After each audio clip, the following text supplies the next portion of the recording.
podcast where we talk to smart people, but not necessarily done by smart people? That is an awesome question. This one goes down probably on one of my top 5. Hey, I like nutrition. I like to eat food. This is the coolest thing ever. We're going to do this forever. I wish I paid more attention in that class. You know, I'm going to be honest, I don't understand that. As a man, I don't get it. Welcome to smartpeoplepodcast.com. Hello and welcome to Smart People Podcast, conversations that satisfy your curious mind. Chris Stemp here, thanks for tuning in. Listen, I don't need to go on some long diatribe about the upcoming episode. All I need to do is tell you the title of the book that was written by our guest. The book is called The Sweet Spot: The Pleasures of Suffering and the Search for Meaning. Our guest this week is Paul Bloom. And Paul is a professor of psychology at the University of Toronto. He is also a professor emeritus of psychology at Yale University.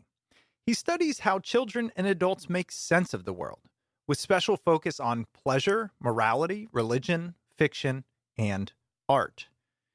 He's the past president of the Society for Philosophy and Psychology. He's written for multiple places and is the author of 6 books. Look, this is a discussion about some of the deepest, most intricate, fascinating topics on the planet. So if you don't enjoy this one, I frankly don't know what you're doing here. Let us know what you think. Reach out, smartpeoplepodcast@gmail.com. If you like discussions like this, consider supporting us at patreon.com/smartpeoplepodcast and join the crew of other smart people. And of course, tell a friend. I'd love for this episode to spread far and wide because I think it contains a lot of information and insight that could help everyone approach our time on this planet a little bit differently. So without further ado, I say we just jump in. Here is my discussion with Paul Bloom on his new book, The Sweet Spot: The Pleasures of Suffering and the Search for Meaning. Enjoy.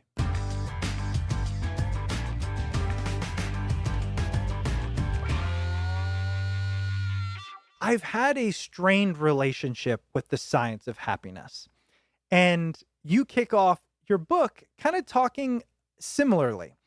And so I wanted to start with this quote that I wrote down. It said, "If you want to get on stage and stay there, if you want money and fame, you are wise to offer solutions to life's problems, regardless of how strong the scientific data are."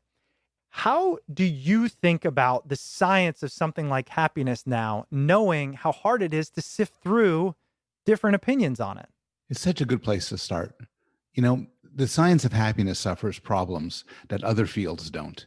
If you're interested in visual perception in a newborn or spatial navigation in a bat, well, you know, you present your data. There's always forces to make things interesting, but by and large, you could just talk about what you find. But for happiness, there's an enormous amount of pressure to tell people how to change their lives and make extravagant claims about what works. That's what ambitious people who want to have bestsellers do. That gets you on stage for a TED Talk. Early in my book, I talk about an inspirational speaker I heard when I was at a conference. And this was the only time where the lawyers who go through the book said, I had to make it not so identifiably him because I don't want to get sued by this man who is very, very rich. But he was an inspirational speaker, very loaded up with positive psychology, and so much of what he said is just pure nonsense. So it is a field with a lot of nonsense, a lot of overstated claims, a lot of lousy philosophy where they don't think their way through what a good life is. But as I also say in the book, there's some really good stuff there. Yeah. And I started off as sort of a stranger to the field with a lot of scorn for it. And then as I got into it and I read the literature and, you know, people like Danny Kahneman, for instance, who probably wouldn't call himself a positive psychologist, or like, you know, Marty Seligman's work, or, you know, Dan Gilbert, and a lot of scholars who I really respect. My friend, Laurie Santos, is a leader in the field. And I started thinking there's really good stuff here. And in the end, my book pushes against positive psychology in some ways, but I've come to respect a better work in it. Yeah, and that's what I liked about it, especially the approach you took. I mean, talking about the pleasures of suffering and the dichotomy between pain and pleasure. It's an interesting approach to it. I'm curious why that is the route you took into this field. How did you get to this idea of kind of balancing the yin and the yang of happiness, if you will? I started off because it was just a puzzle. I thought it was, and for the longest time, I thought it was really cool why some people sought out pain and suffering and difficulty. Everything from mundane things like eating spicy foods or going to hot baths and saunas to more interesting things like our fictional pleasures. Why do you go to a movie that makes you scream or cry? Such a great puzzle. Mm. To BDSM or cutting or other activities. And I said, there's a real puzzle here. And so when I originally started to write the book, that was my puzzle. And I was going to call it The Pleasures of Suffering. I'm going to talk about how from a pleasure standpoint, how the right sort of suffering could give you pleasure. And then as I started to work on the book, I started to realize there's all sorts of suffering that doesn't give you pleasure, but we seek it out anyway. And I'm thinking here about things like raising a family, starting a business, large scale projects, going to war. And there, I think suffering isn't there to give you pleasure. It's there because it's part and parcel of meaningful pursuits. And so through that route, I began to kind of then ask the question, more general question, what do people want? And my answer is different than many positive psychologists. I don't think people want pleasure exclusively, nor do they want happiness exclusively. They want a lot of things, and some of them involve suffering. Do you think that in that stew of what people want, meaning is at perhaps the pinnacle of it? Because when you said the thing about families, I've got 2 little kids. I have this conversation daily with my wife. It's like, what are we doing? And then the next second we talk about having more. It's that maddening. But I always go back to, I will never be upset about having kids or even having more. So I wonder, is it a sacrifice of momentary or even fairly drawn out suffering for meaning and purpose? Yeah. So having kids and having young kids is a wonderful case. I think that illustrates how complicated our motivations are because, if you have little kids, your life is in a certain direct sense probably worse than somebody who was not a parent or you before you weren't a parent. You're probably a little bit sleep deprived. You're tired. You don't have enough tough time to do the stuff you were doing. And I don't know you well, but I could imagine you before kids, clubbing and sleeping in and reading whenever you wanted to, working out, and without a care in the world. And pretty much nailed it. Yeah. and now your life is gone. It's just constant struggle. So, but you don't look at it and say, boy, did I ever screw up. And Right. and parents very rarely do so. Parents usually are glad they're parents, even in the most awful of circumstances. And that suggests that there's some sort of multiple itches to scratch. And one itch is the itch you've been scratching before you were a parent, and you probably still scratch now, which is, pleasure. You want to have a good time. It's a really hot day and a cool drink feels just right.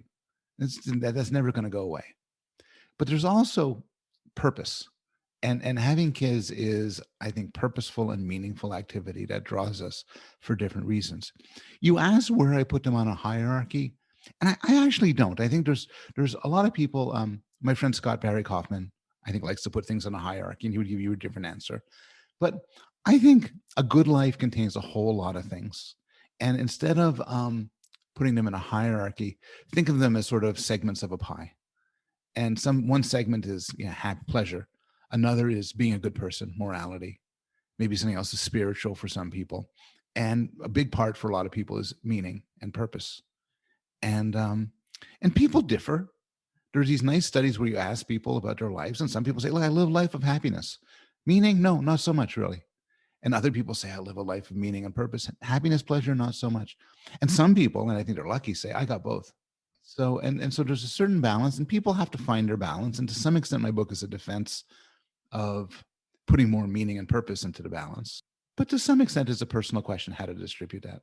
I was curious about the individuality of it and if you dig into it, because, for example, the one that I have never understood is painful food. I've never understood that. When people say, let's have hot wings or let's put hot sauce on, from as early as I can remember, I thought that's just the dumbest thing I've ever heard of. You're taking perfectly good food and making it literally worse by pain. So how individualized is this idea of the need of pain as well as the way we define kind of pleasure? Right. So now we're talking about suffering as a route to pleasure. And you're exactly right, which is this is a case really where your mileage may vary. I give these examples in talks, and some people have no idea what I'm talking about. Why in the world would you want to eat spicy foods or wasabi? And well, for me, for instance, I was camping with my young kids, and it's deprivation, it's suffering, and for me, it's exactly the wrong type. I hate it. I get nothing out of it. Why in the world would you ever leave your warm bed and your nice shower and HBO to go sit in the woods and get eaten by animals? And but other people love it. Other people love it. And if the next question you ask, this is the next question you should ask, well, what distinguishes the sorts of people who like spicy foods from those who like to cry at movies, from those who like rigorous exercises? And my answer is I don't have the foggiest idea. There's been no good research on this question. Yeah. And the answers aren't always what you expect them to be. So for instance, there's a stereotype that men like horror movies more than women. But there's been studies on this, and the difference, if it exists, is very small. Right now, women are just as much fans as men are, as best we know. In some cases, there are sex differences. For certain masochistic rituals in religion, for instance, are often more done by men than women. But for the most, and there's also the generalization that people who score high in sort of what's called sensation seeking, are more prone to certain sorts of masochistic pleasures. But for the most part, we don't know why some people like some and why some people like others. That sensation seeking is fascinating because I think one of the traits I enjoy least about myself is the constant want for stimulation, right? Like I just don't relax well. One of the things I really was interested in this is why do I overcomplicate life and then say I want it to be simpler? And that's one of the things when I think of, suffering, that's almost created suffering. But I think meaning comes from it. Did you look into that when it comes to people overburdening themselves almost on purpose? Yeah, well, so there's a study I talk about early in the book by Roy Baumeister and his colleagues. And they ask people basically how happy are you and how much meaning you have in your life. And then see people who have high happiness versus high meaning, how they describe their lives. And the answer about it is what you're saying, which is people with high meanings live lives of stress and difficulty and anxiety. And often they seek those out. And I think we seek them out for different ways. I think we get bored otherwise. I tell this story. This isn't my story. This is a story by Alan Watts. I tell it at the end of the chapter. I'm with my partner. We're in Toronto, and we're about to watch Avengers Endgame. And they have a commercial before. And all of a sudden, there's a voice saying, "Imagine you're in a dream." And I'm listening to this and I say, "What the hell is this? This is extraordinary." And it's a commercial for a bank or something. But I took down the words. I remembered the words. I went to Google, and it's actually a parable told by Alan Watts. And parable goes like this. This is to answer your question. It says, imagine you go to sleep one night and you find yourself in a lucid dream. You could dream whatever you want for 85 years of experience time. So you would have so much fun. Every possible pleasure you could imagine, you would give yourself. You wake up, the next night you go to sleep again, and boom, it's another lucid dream. But soon, he says, you just get bored. You get bored of all those pleasures. So you know what you would do? You would throw obstacles in front of yourself. You would make it harder and harder. You would make it so you're going to try to do something, but maybe you won't succeed. Maybe you fail because otherwise it's boring. And you'd accumulate difficulties and troubles. And the punchline is, how do you know you're not living that dream right now? And this goes back to what you're saying is we make trouble for ourselves. And I think we make trouble for ourselves because the alternative is just too boring.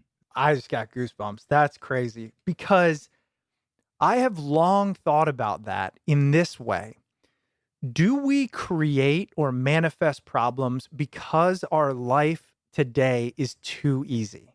Have we overcrafted our reality such that we now have to manufacture suffering to just have meaning?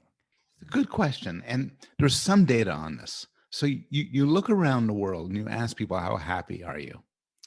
And what you find is well-known findings is the countries where people are happiest are rich countries where high levels of personal safety, good, vibrant economies, democracies. And so, the Norways, the Swedens, Australia, New Zealand, Canada, those sort of countries. And those are the happiest countries. But some years ago, Gallup asked a question they never asked before, which is they asked, how much meaning do you have in your life?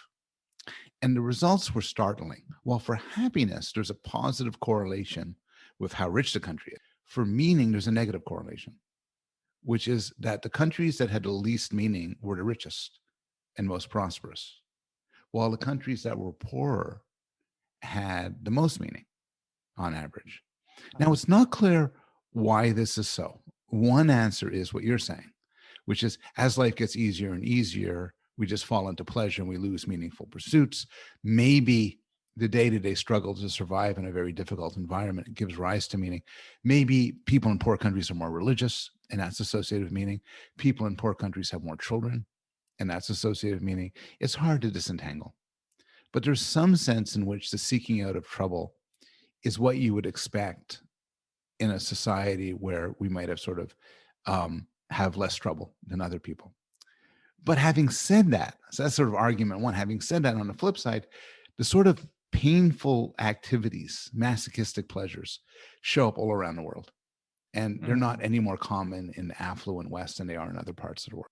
You go to parts of Africa or Asia, which are very poor, and people engage in very violent, painful activities and rituals. They enjoy movies and TV shows that are painful and violent. They seem to have it seems to be a universal appetite. How much did you uncover, or how much were you interested in this idea that we bring often physical pain, but any type of pain upon us just to spice it up, just to get out of, I don't know, the monotony? It's been long enough as an adult where I've realized every time things are calm, it's always followed by some kind of crisis. And when I finally stood back and looked at what those crises were, 9 out of 10 times they were self-inflicted. And that's where I got to the point where I just don't want calm. So I'm curious of like, is it just we get bored and we're not meant for that level of just survive? I think that's true. I think that it's true on many levels. Sometimes we seek out a painful activity just because we're bored. Simple as that. There's a really nice study I talk about where they get people to go into a room and they first show them a painful electric shock machine, and they shock them with it. They give a little shock, and people say it hurts like hell, and they say keep that thing away from me. I don't want to be in it. Okay, fine. You don't have to. They put them in a room. They take away their cell phones. They say there's one rule: you got to sit in the room for 20 minutes, and you can't go to sleep. People hate us. They sit in the room. 30 seconds go by, and they're crawling under their skin. And then what they do, way more men than women, what they do is they go to the shock machine, which is in the room, and they give themselves painful electric shocks. Yes. Because they're bored. I'm bored. I'm going to poke a knife through my cheek, because I'm bored. Yeah. And that's crazy. But I think a more respectable way of thinking about it doesn't go down to that sort of low level stuff, but thinks in terms of a life where, you take a family with no kids. They may decide they want children because they believe it would give their life something that their life currently lacks. And you could call that boredom, but in some way, I think it's something a bit deeper. It's it's a quest for what's missing. I'll never forget from an early age, my dad always used to say, you need the pain to be able to really appreciate the pleasure. And I remember up until about early 20s, I hated that phrase and I vehemently opposed it. And I always pushed against it. I'd say, I don't think that's true. You could remove all the suffering from my life and I would be just as happy. And then I experienced, for one of the first times in my life, what to me seemed like pretty hard suffering. And then I said, he's right. You're right. Only something a grown adult would know when you've been through enough. What do you think about that? Do you think it's true that we need the opposites to appreciate both? I think we do. Because so much of what's pleasurable and fun, and we're just talking now, we're not talking about meaning, we're talking about sheer pleasure. So much of what's pleasurable is defined in terms of contrast. So, if somebody asked you how you doing, the only reasonable answer is compared to what? If you're in the same temperature pool, eating the same food, pretty soon you stop experiencing it This is a very physical thing. There's air conditioner in the background. You don't hear it anymore. There's a funny smell coming in your kitchen. You don't notice it anymore. When you just get used to stuff. And so it's contrast that becomes super important. And sort of study after study, for instance, that finds that what you feel as pleasurable or painful, it's experience on the skin, or winning or losing money in a game, depends on what you were expecting. If you're expecting to lose 10 in the game and you lose 1, you're going, yay. Well, if you're expecting to win 5 and you lose 1, you're bummed. And it's very much relative either to the world as it is or to expectations about the world. And for me, the best illustration of the sort of contour of pleasure comes from movies. And actually comes from like revenge films. You ever see John Wick? Yes. Oh, yeah. Okay. So no spoiler here, classic plot line, which is beginning of the movie is very sad. And then he meets up with some Russian mobsters and they kill his dog. It's very sad. And that's like the first third of the movie. Next 2/3 of the movie, John Wick kills everybody. And that's wonderful. And if you're a really dumb movie guy, you say, hey, here's an idea. Remember that really sad 1/3 of the movie where they kill his dog? Let's take that away. It bums people out. Just throw the rest of it. But that's a dumb idea because the revenge only feels good because of its contrast with what happened before. I'm taking John Wick, but there's a little engine that could, where the first part of it, he struggles, then he succeeds. The success is only sweet in light of the prior suffering. And now a quick word from this week's sponsor. This week's episode is brought to you by Ginger. The North Star for every employer, manager, and HR professional is to create a supportive culture where employees are empowered to reach their full potential. Now more than ever, that objective starts with Ginger, a comprehensive mental health system for employees. Listen, to have a productive workforce, it is absolutely important that your employees' mental health is taken care of. Ginger is reinventing mental health care to provide immediate and on-demand personalized support for your employees. Here's how it works. Ginger brings immediate, high-quality mental health support right from a smartphone. With Ginger, members can connect with behavioral health coaches via text 24/7. Your employees having on-demand access to mental health support via an app is absolutely revolutionary, and the Ginger app makes that possible. Employees can get help with setting and working towards goals around anxiety, sleep, relationships, stress, and more. For more in-depth care, Ginger offers video therapy and psychiatry. Coaches, therapists, and psychiatrists work together to ensure each Ginger member gets seamless care tailored to their lives. Nearly 25 million people around the world have access to the Ginger on-demand mental health system. Sign up your team today.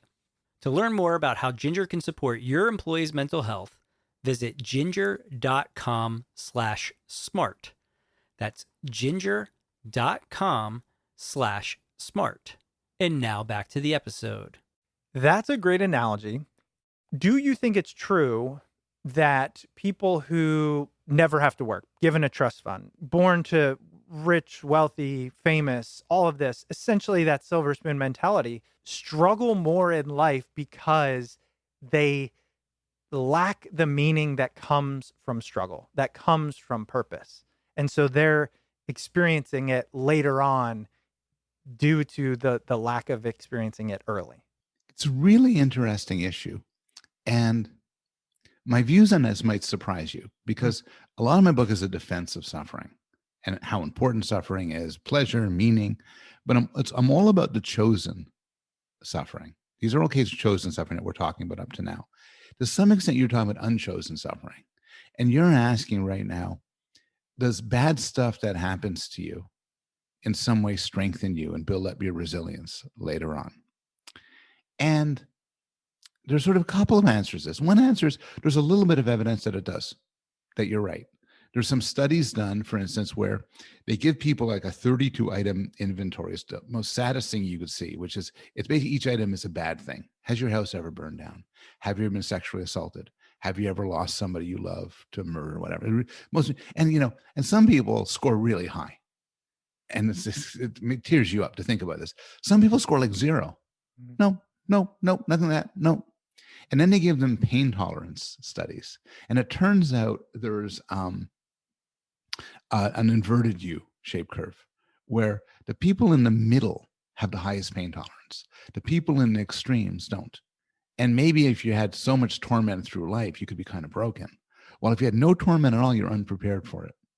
And that's one reading of it. So it fits with what you're saying. I guess I would add one other thing, though, which is that even if you're in a life of privilege, life still has struggles for you. Yeah. You could still be humiliated. You could still have people disappointing you. You could still miss out on love.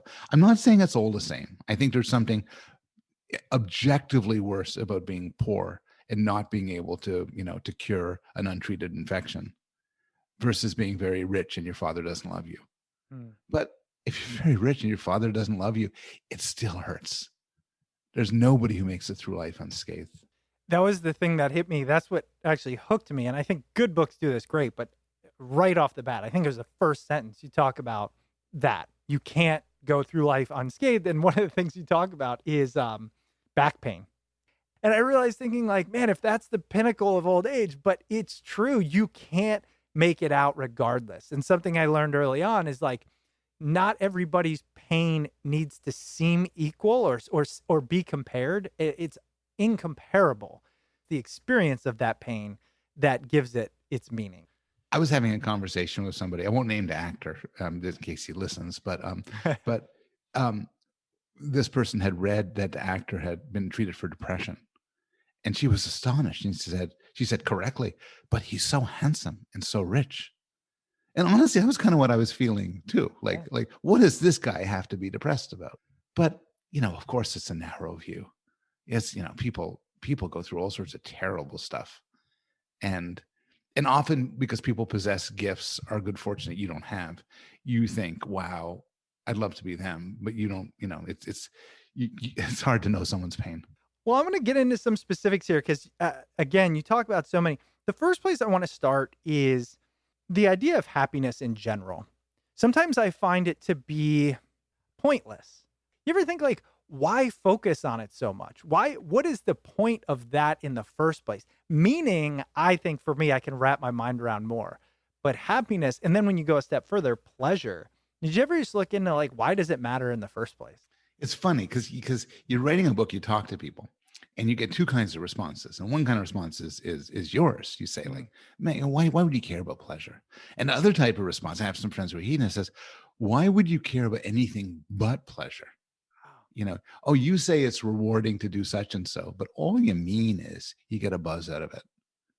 It's you like to pretend. I have a friend of mine who will say, you like to pretend that walking an old lady across the street or learning a new language is something so different from good sex or good ice cream or whatever. It's just the same. So in my view, it's sort of in between. I think in some way, there's something about pleasure that's indisputably good. It's a really hot day and you're really thirsty and you drink down some cool iced tea and it feels great. And I say, well, why did you do that? He said, it feels great. And I say, yeah, okay, but really, why did you do that? You're going to look at me and say, it feels great. There's no other, if you don't get that, you don't get anything. But in the end, I'm sympathetic to you. I think that a life just focused on pleasure and happiness is kind of it's not a full life. And, there's many ways to make the argument, but one of the things, so we're talking a lot of ideas and everything, but there's some psychological experiments here. And one of the experimental findings is the hedonist in some ways mistaken on his own grounds. And what I mean by this is that if you take people who pursue happiness, they'll tell you, they'll say, happiness is super important to me. I really value it. They tend to be not very happy. So sort of paradoxically, even if you care about happiness, you shouldn't be going after it too quickly. Why is that? Do you know? What does the science say about that? I've heard that and it's terrifying. Yes. There's not one, but there's three possible answers to this. One answer is that simply focusing on certain things makes you bad at them. Like just thinking a lot about how good you are at kissing probably makes you bad at kissing. And so someone who's saying, I'm going to be happy today, it's not the right way. It's not a successful way to go about it. A second possibility is that people who are focused on happiness think too much about happiness and end up doing a lot of social comparison. They're constantly looking at the next person saying, am I happier than him? Or, I think an answer, and this answer has some support, a third answer, consistent with the rest, is that there's nothing inherently wrong about trying to be happy. It's just that people try to go about it in the wrong way. So it's true money is correlated with happiness. Rich people are happier than poor people. No surprise. Money buys all sorts of things that can make you happy, including, good health and freedom from predation and so on. But trying to make money is a happiness. And maybe status makes you happy, but trying to achieve status is a happiness. And one reason to believe this is cross-cultural studies. So it's true in the United States, and I think maybe Canada and Europe, that trying to be happy makes you less happy. There's a correlation. It may not be true in other countries, like countries in Asia, because maybe there, when people try to be happy, they say, I'm going to hang out with my friends more, which really really is a good way of being happy. That makes sense. Because I did have written down, I wanted to ask you about the World Happiness Report. You mentioned that the US ranking is 18, which you might think 18 out of whatever, 156 or whatever it is great. But when you look at it in terms of wealth and all of that, it's abysmal, frankly. What does that report tell us about societal happiness, as well as what does that tell us about how we get it wrong in the US? Yeah, Americans punch below their weight. America punches below its weight for happiness. You'd expect, given our GDP, given our relative wealth, we'd be a happier country. And nobody really knows why we have we have a high rate of suicides. Interestingly, though, it has not gone up through COVID. It may be an interesting question, but we have a high rate of suicides due in large part to the availability of guns. I think when people worry about guns, they always think about murder. But actually, for me, the real awful thing about guns is if you have a gun in the house and you have a sudden suicidal impulse, that's where you get our high suicide rate. There's what Angus Deaton is called deaths of despair, where there's a sort of chunk of Americans, white guys, maybe like over 50, who just, because of economic forces, just feel locked out of the world. There's a high rate of opioid addiction for them, alcoholism. A lot of deaths due to drugs and alcohol could often be classified as suicides. And so there's things in I'm being vague here because I don't know the answer, but there's things that seem to be in the structure of the American experience that seems to strip us of our happiness, despite our wealth. When I'll just to go back to one thing, which is, for instance, there's a lot of data finding that non-parents that are more happy than parents, but this tends to be American data. And when you do look at other countries, the data flips, and there's other countries where parents are happier than non-parents, and this is predicted at least in part by childcare policies. So it's very expensive to have a kid wherever you are. There's some countries that really help out. I have friends of mine in Montreal, and they have their kids in daycare, and it's $10 a day, and when I lived in New Haven, Connecticut, putting my kids through daycare and schools costs kind of the same amount as putting them through an Ivy League university. It's college, for sure. Yeah.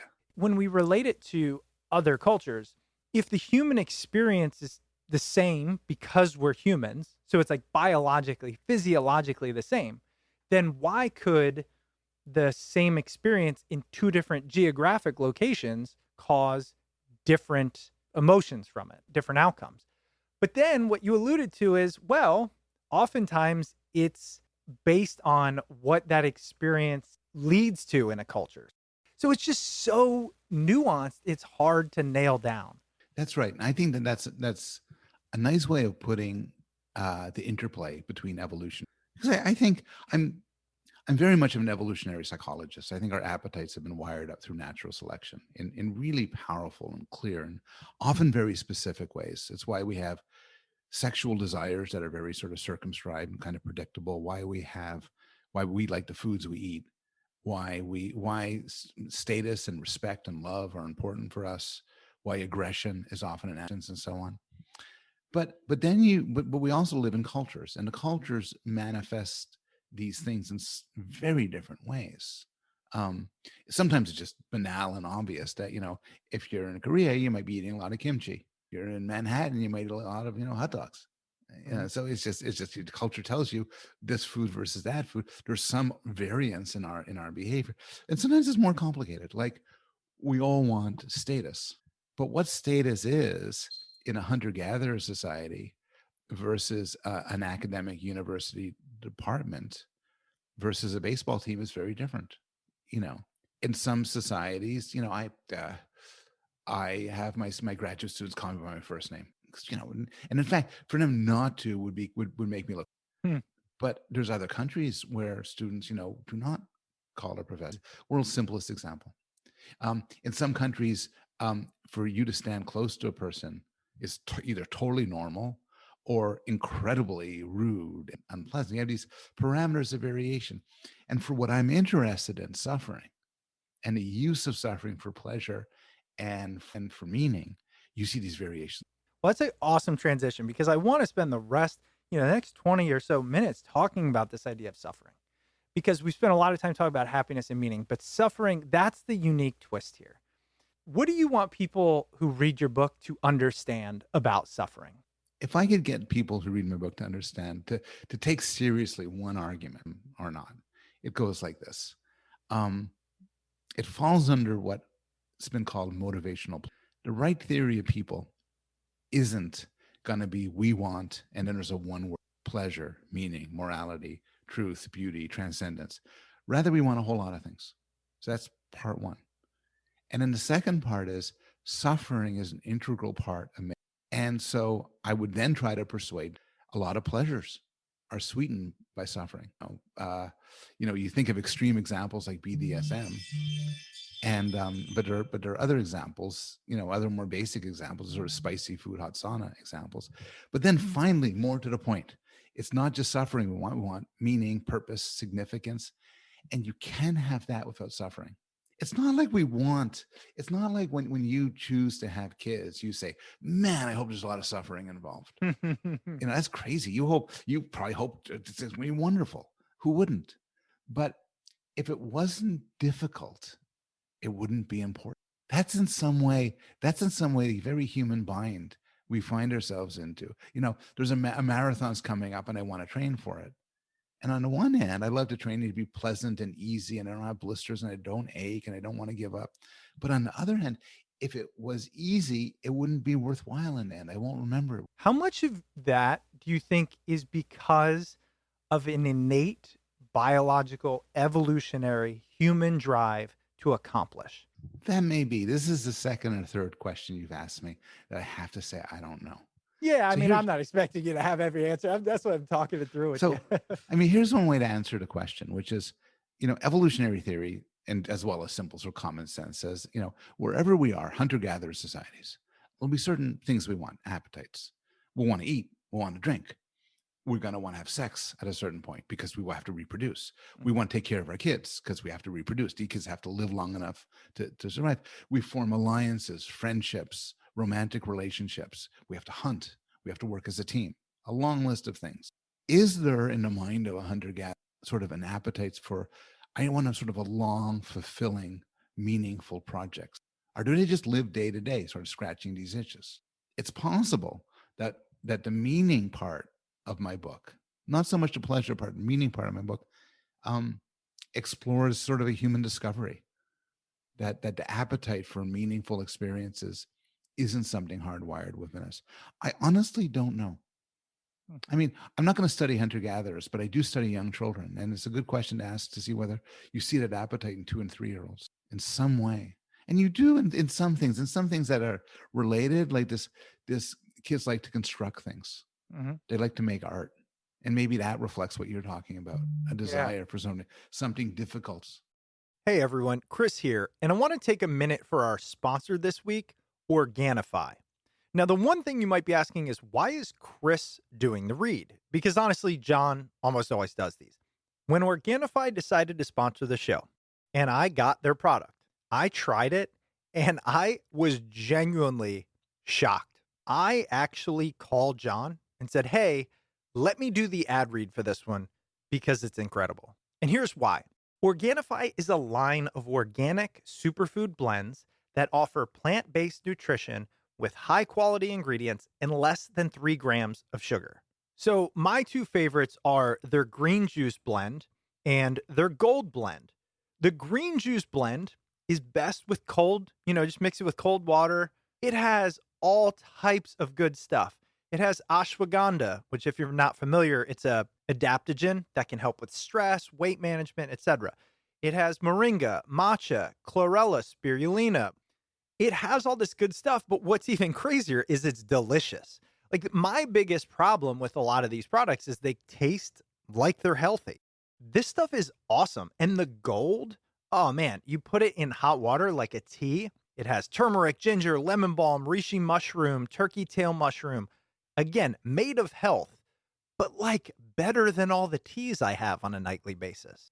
So treat yourself to amazing health and try it today for 20% off your entire purchase.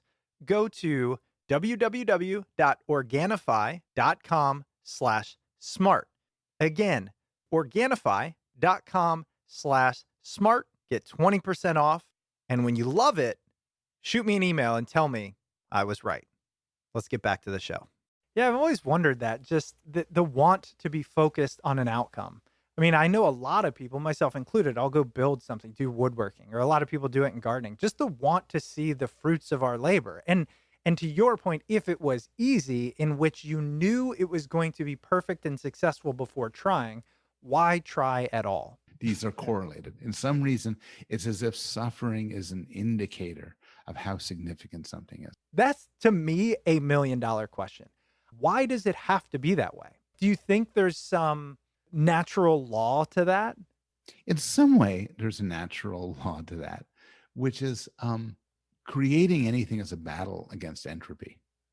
And so it takes energy and difficulty to create something that has sort of complex form and complex structure.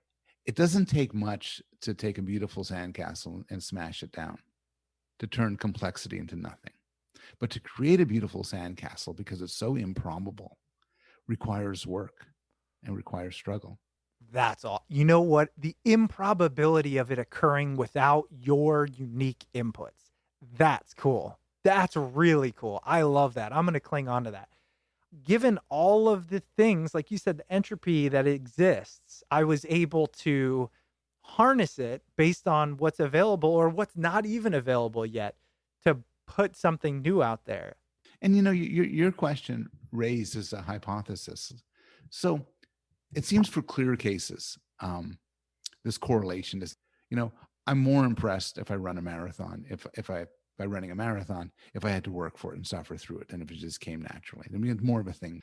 But I don't know whether this is an exception or this fits in. Take a 10-year marriage and you ask people, how significant is this relationship? Is it really true that their answer would correspond to the difficulties they had in their marriage?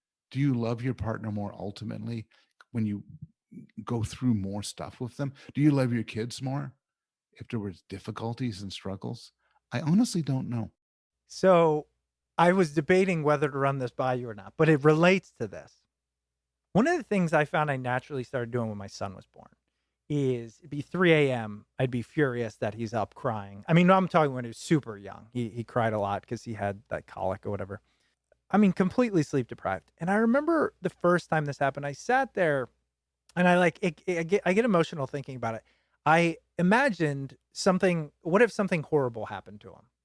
And in a millisecond, the entire experience transformed. It went from this really burdensome, I got to be up for work, to like, I still remember pitch black, complete silence in the house, rocking him and being grateful for it.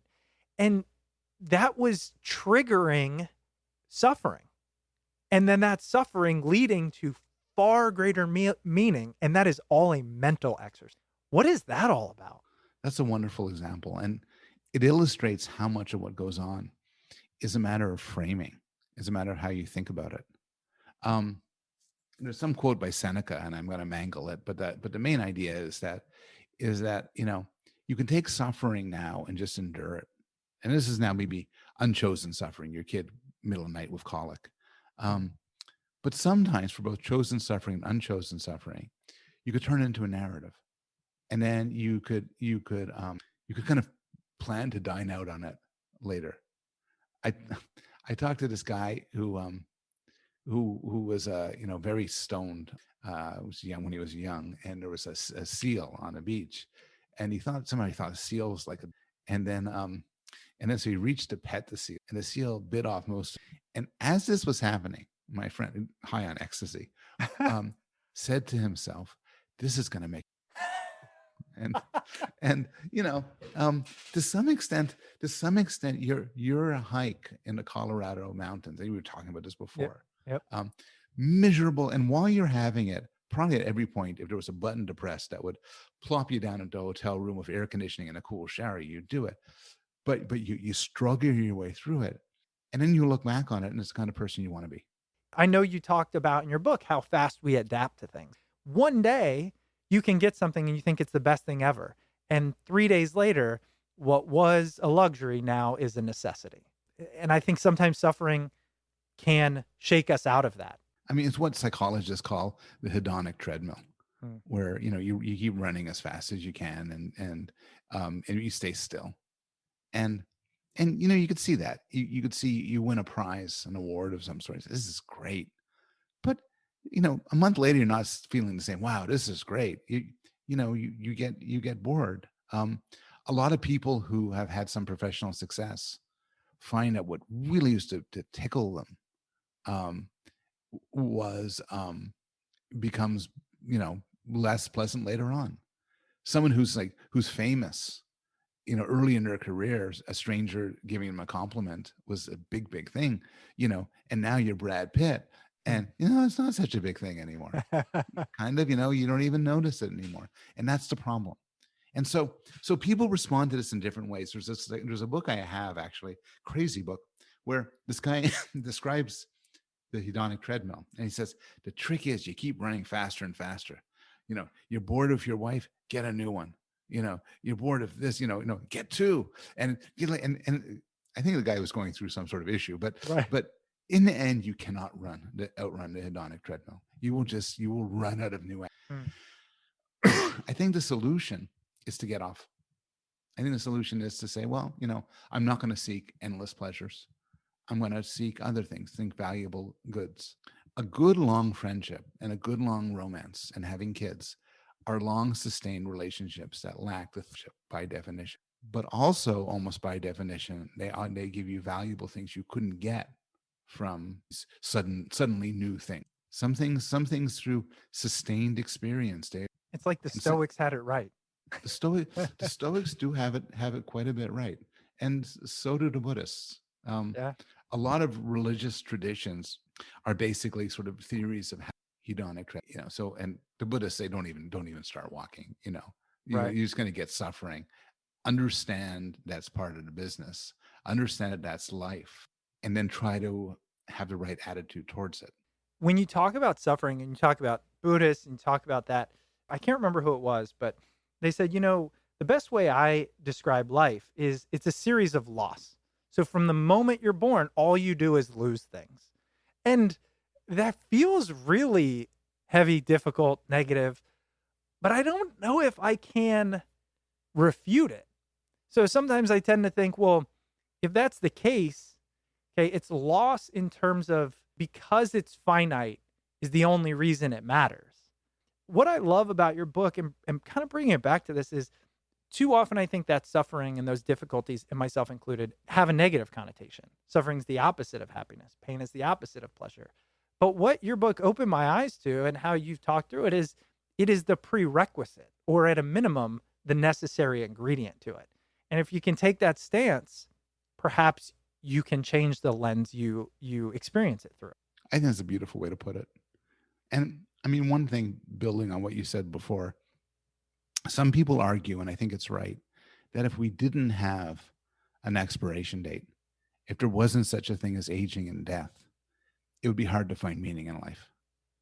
It would be, if you have an infinite amount of do-over, things lose their urgency and their interest. So somewhat paradoxically, the things that make life in some ways the most terrible also make it the best. If you could talk a little bit about benign masochism, because when I read that chapter, especially the part on like why are babies so cute you want to literally bite them, I found it fascinating. Tell us a little bit about that.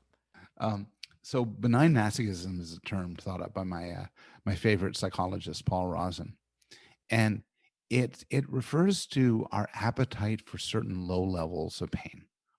So it's not pain for some other's sake. If you're up 3 a.m. with your kid, that sounds pretty miserable, but that's not benign masochism because you're doing it because you want your kid to live. That's, you just have to do it. If I go to a doctor's office, take some painful shots, that's not, I'm not enjoying the shots just because I got to do because I want to be healthy. Benign masochism is the pain for the pain itself. It's also, he's careful to say, not heavy duty. So there's all these gruesome things where people mutilate themselves, or there was a world sauna competition where 2 men died because they roasted in the saunas. That's not benign masochism. Benign masochism, the little things, and I think there's no shortage of examples. If you have a sprained ankle, you might press on it a bit. A sore tooth, you might poke it with your tongue. Somebody says to you, "Want to see something disgusting?" A lot of us will say, "Yeah, I do." and then also, you say, "Here's a movie. It's really gross. Yeah, it's very gross, and you say, "Yeah, I want to see it." And it used to be thought that people who enjoyed frightening movies didn't feel the fear. It's nonsense. They feel the fear just as much as people who hate frightening movies. It just doesn't bother them that much. Or let me put it this way. It I didn't put it right. It bothers them, but they like being bothered by it. So benign masochism here opens up the fact that often we enjoy pain, struggle, we seek it out because it scratches certain itches. Sometimes it's contrast. Sometimes it's social signaling. Look how tough I am. Sometimes, we haven't discussed, you sort of mentioned this. It's escape from the self, where this is one theory of BDSM, also of very rigorous exercises, which is that when you're engaged in them, you're no longer thinking about yourself. For a lot of us, consciousness weighs heavily. I'm here, I'm thinking about my voice as I'm saying it. I'm thinking of how I look on the screen. I'm thinking of how you look. I'm thinking how you think of me. I'm thinking about the things I did yesterday, which I should regret, what I have to do tomorrow. And there's so much freaking me in the head. But under the right circumstances, all of that can go. It doesn't have to be masochism. The first time I ever did Brazilian Jiu-Jitsu and sparred with a guy, afterwards, wow, while that was happening, I was thinking of, and those situations, we both mentioned our love of the book Flow. I was just thinking that. And we really like to get into situations where you think about nothing else. I love what you're saying there about the mental impact of pain, but as much as just struggle, that is, I think, one of the things that most clearly makes sense to me, right? Is we're in our head so much. I had a friend of mine said, the reason we're hardest on ourselves is because we're the only ones who live with ourselves 24/7. We're privy to the good, the bad, the ugly, the in between. And so to get out of there, you can either do it maybe the healthy way of mindfulness, but the other way, which is probably easier to force, is through either pain or struggle. It actually made me wonder about the happiness report and talking about other countries and how sometimes you're talking about meaning being higher and potentially poorer countries. I wonder if it's just simply because when you have to struggle for everything, you don't have time to worry about unnecessary worries or made up worries. There's definitely that sort of trade-off. I mean, and at least in our own experiences, sometimes struggle and pain take our minds of mundane concern. Yep. And now this is again why chosen versus unchosen is important. If you got attacked by a bear while the bear was eating you, you probably wouldn't be thinking at all about Monday, but it's still a pretty bad idea to get attacked by a bear. So unchosen suffering can often be the negatives could outweigh the positives, but going for a good hard run or playing squash or engaging in consensual sex of different sorts Mhm. can take your head away from things. And that's Right. tremendously powerful. What could you recommend anybody listening who gets this, who understands this, what could they do differently to benefit from the research you put in this? What changes to their lives might you recommend? So this isn't, it's not a self-help book. It's an Right. exploration into what we like and but I think often, as I wrote my book, I thought about the book, and Flow wasn't a self-help book either. Flow was this book about saying, look, there's a certain experience that people have. They call it a flow. When you get engrossed in something, they're not bored, they're not anxious, they're just in the moment, and they lose everything, like a musician or an athlete or a writer. And when I read this book, it had a real effect on me because, and I knew I fell into flow state sometimes. I never knew this was the sort of thing that was important and good to have. And I said, wow.